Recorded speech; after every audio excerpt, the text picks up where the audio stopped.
Welcome back to another fantastic episode of The Science of Getting High. I'm Dr. Falco, teaching fellow in pharmacology, so I sort of know what I'm talking about. Today, I'm going to talk about how adventure sports release chemicals in the brain that can get us high and make us feel good. Now, last week, I talked about psilocybin and how that binds to specific receptors in the brain.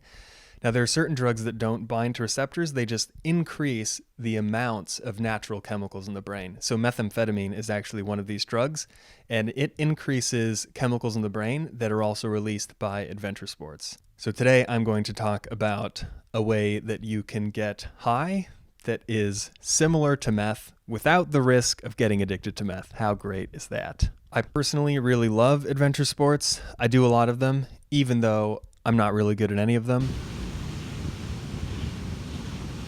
Adventure sports are a type of human-powered exercise in nature that requires skill, or lack thereof, to manage inherent danger. One of the things that I really like about adventure sports is that they're not inherently competitive.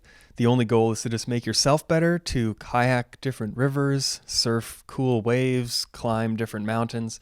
If you survive, you've won. Now, when you exercise, your brain and body release a ton of different chemicals. These include cortisol, adrenaline, noradrenaline, dopamine, serotonin, natural opioids, and some of these chemicals make us feel really good and elevate our mood. So natural opioids bind to opioid receptors. These are the same receptors that heroin binds to, so these can cause a serious rush of euphoria. This is what the runner's high might be responsible for.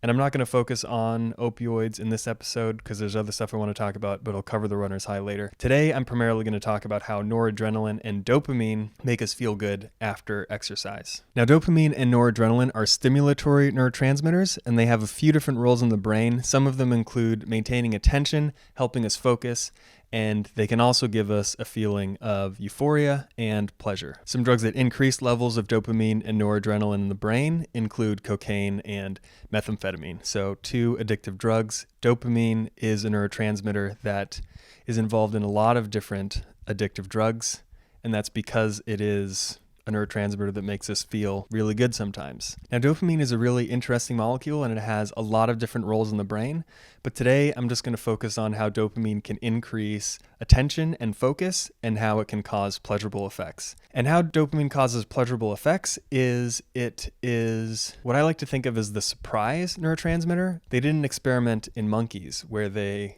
showed monkeys a light, and then the monkey had to push a button. And when the monkey pushed the button, he got some juice. Now, the first time the monkey saw the light and pushed the button, when he got the juice, he didn't know he was going to get a reward. Monkeys love juice. So the first time the monkey drank the juice, he got a huge release in dopamine. Then they trained the monkey to associate the light with getting juice. So whenever he saw the light, he pushed the button, and then he knew he would get some juice. So in this circumstance, when the monkey saw the light, he got a dopamine release as soon as he saw the light. When he pushed the button and drank the juice, nothing happened because he knew he was going to get the juice already. Then they did an experiment where they showed the monkey the light, he pushed the button, and they didn't give him juice, and he actually got a decrease in dopamine release, which means the monkey felt disappointed that he didn't get juice. And the reason for this pathway in the brain is that it is important for encoding memories. So if you were a primitive human in a forest somewhere and you discover a new fruit and you've never tried it before, if you eat it and it tastes really delicious, your brain wants you to remember where that fruit is and what it looked like. So it gives you this huge pleasurable response because it helps you survive, to find new delicious food. Now, this expectation effect, I think, plays a role in some of the positive effects we get from adventure sports and why we feel good. I think part of why surfing is my favorite sport and why it makes me feel the best has to do with this expectation response with dopamine. Now, the pinnacle of surfing is getting barreled or riding underneath the lip of a wave like this. Because I'm not a very good surfer, about 99% of the time, I pull under the lip of a wave and get into a barrel, I just get annihilated by the wave and I don't come out. So that 1% of the time when I actually make it out of a barrel without wiping out, I never expect it to happen because it happens so infrequently. So when I make it out, I think I get a massive dopamine release because I have this anticipation and fear of getting knocked down by the wave. And when it actually happens that I make it through, it feels incredible. Now, there isn't much research specifically on surfing, and how it causes changes in the brain. And I think a lot of that is because it's difficult to do the experiments because you're in the ocean surfing waves. So you can't just directly go into an MRI scanner. You can't put electrodes on your head to measure brain activity because you're getting wet. So there isn't that much direct experimentation that we can do. There is a peer-reviewed paper I found that talked about big wave surfers and reported their experiences. They said that riding a wave at Mavericks felt like they were taking a hit of a drug. So the natural high you experience from something like that is probably on par with maybe some drugs. And I think dopamine and noradrenaline probably play a big role in this response. Now, noradrenaline has a very similar structure to adrenaline. Adrenaline tends to work in the body, so it will increase heart rate, blood pressure, so that you can move and exercise efficiently. And noradrenaline tends to work in the brain, where it can enhance focus and attention. Now, there's a lot of evidence that noradrenaline and dopamine get released in the brain during any type of exercise, but there's probably different levels that get released for different types of activities. Now, adrenaline and noradrenaline get released during the stress response. So this is our fight or flight response. So when we're presented with some type of situation that we might be afraid of, we typically get an increase in adrenaline and noradrenaline. And there was an experiment that some scientists did where they looked at rock climbers under two different conditions. One where they protected all the way up to the top of their route, and then another one where they only protected half of the available spots. So what this means is that when the climbers were using less protection, they were going to fall twice as far at any given point. And the study found that they actually saw higher levels of dopamine and noradrenaline and serotonin getting released when they had to use less protection. So it's likely that the fear response with adventure sports gives us higher levels of dopamine and noradrenaline than just normal exercise. And that's part of why adventure sports are so fun and feel so good. Nature is another important component of adventure sports, and there have been some studies that found that if you exercise in nature, you actually see significantly higher responses in well-being compared to exercise alone. So it seems like just doing these things in nature might have its own benefit aside from that fear response alone. But to go back to how the neurotransmitters work, dopamine and noradrenaline play a very important role in attention and cognition. There have been a lot of studies that have found that increased noradrenaline and dopamine levels help us perform cognitive tasks better, basically helps us think better. And there's kind of a sweet spot with noradrenaline and dopamine in something called a U-shaped curve. And specifically with noradrenaline, we see at low levels of noradrenaline, people tend to be inattentive and distracted. Often people with ADHD are in an inattentive state where they don't have enough noradrenaline, and medication that treats ADHD increases levels of noradrenaline and dopamine in the brain to try and get them to the higher state at the top of the U here. Now, if we get levels of noradrenaline and dopamine that are super high, we get an anxiety response or maybe a panic attack. So this can certainly happen in adventure sports. If you're climbing a mountain or a rock wall that you're not prepared for, you might just completely freak out and freeze. And this can happen to people sometimes. And basically, this is just way too much of these neurotransmitters happening in the brain.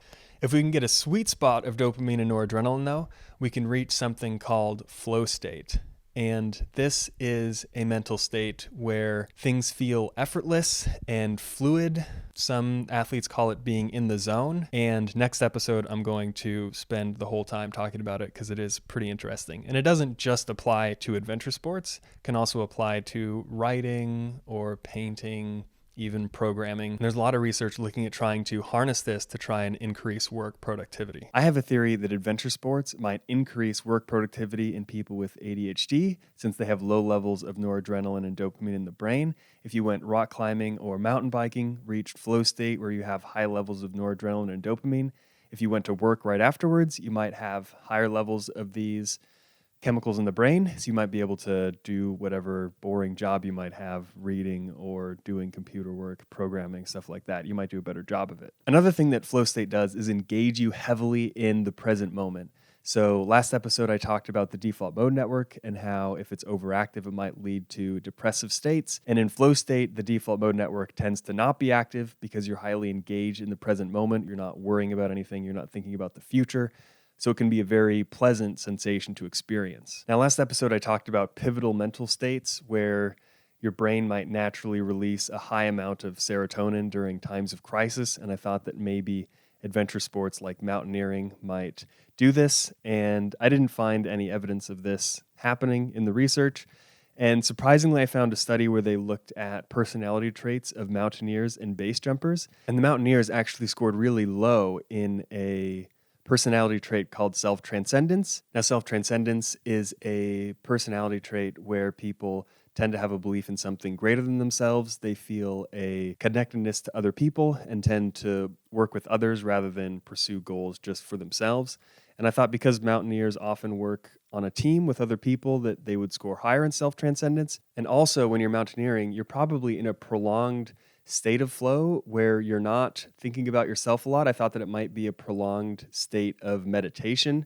People who meditate a lot tend to score highly in self-transcendence. Also, the ayahuasca users from the first episode I talked about scored higher in self-transcendence. So I thought that this long state of flow where you're just focusing on the present moment might be kind of like meditation. So mountaineers would score higher, but they actually did not. And I thought that was kind of strange, especially since there are some studies that show that there's some crossover between mindfulness and bouldering. So it does seem like there is some connection between maybe meditation and adventure sports, but at least in this study, it did not seem to happen. There are quite a few studies actually that show adventure sports might be useful in treating anxiety and depression. This includes bouldering, rock climbing. The research in this area is not very high quality, if I'm being honest, and I think a large reason for that is because there just isn't a lot of money in trying to treat diseases through rock climbing. It's not like the pharmaceutical industry where you can release a pill and treat tons of people. There are a lot of people who probably don't want to rock climb in the first place. So I think the market is just a lot smaller. But hopefully that'll change. We need big wall to get out there and spread the word. To sum up this episode, adventure sports get you high by releasing natural opioids, dopamine, and noradrenaline. And I'm sure you already know this, but exercise is really good for you. It can increase mood, it can decrease stress, and it can increase long-term and associative memory. Some studies have reported that. So exercise is good for you. And adventure sports are a lot of fun. So one of the things that I love about them is that it does not feel like work. It feels just like enjoyment. So you can get all these health benefits while having a good time. So get out there and surf some waves. No, don't do that. There are enough surfers. Get out there and whitewater kayak or climb mountains. See you next time. We're going to talk about flow state. It'll be great. See you later.